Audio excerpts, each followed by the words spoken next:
ನೋಡಪ್ಪ.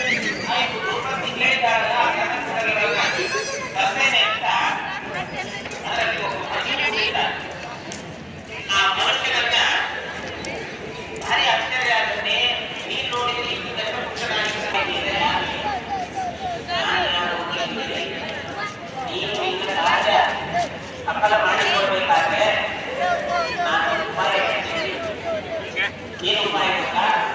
ಈ ಎತ್ತಿನ ಆ ಗೋಮೂತ್ರವನ್ನ ಮತ್ತೆ ಗೋಮಯವನ್ನ ಇದನ್ನು ಸಂಪೂರ್ಣವಾಗಿ ನೀನು ಪಾನ ಮಾಡು. ಅವಾಗ ಉದಂತ ಅಂತಾನೆ ನಾನೇ ಪಾನ ಮಾಡಬೇಕು.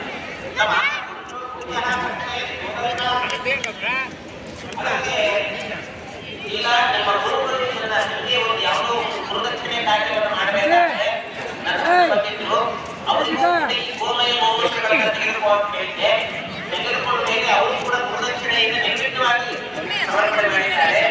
ನೀವು ಈಗ ಗುರುದಕ್ಷಿಣೆ ತಗೊಂಡು ಬರಲಿಕ್ಕೆ ಹೋಗ್ತಾ ಇದ್ದೀವಿ ಗೋಮಯ ಗೋಮೂತ್ರವನ್ನು ಸ್ವೀಕಾರ ಮಾಡುವಂತೆ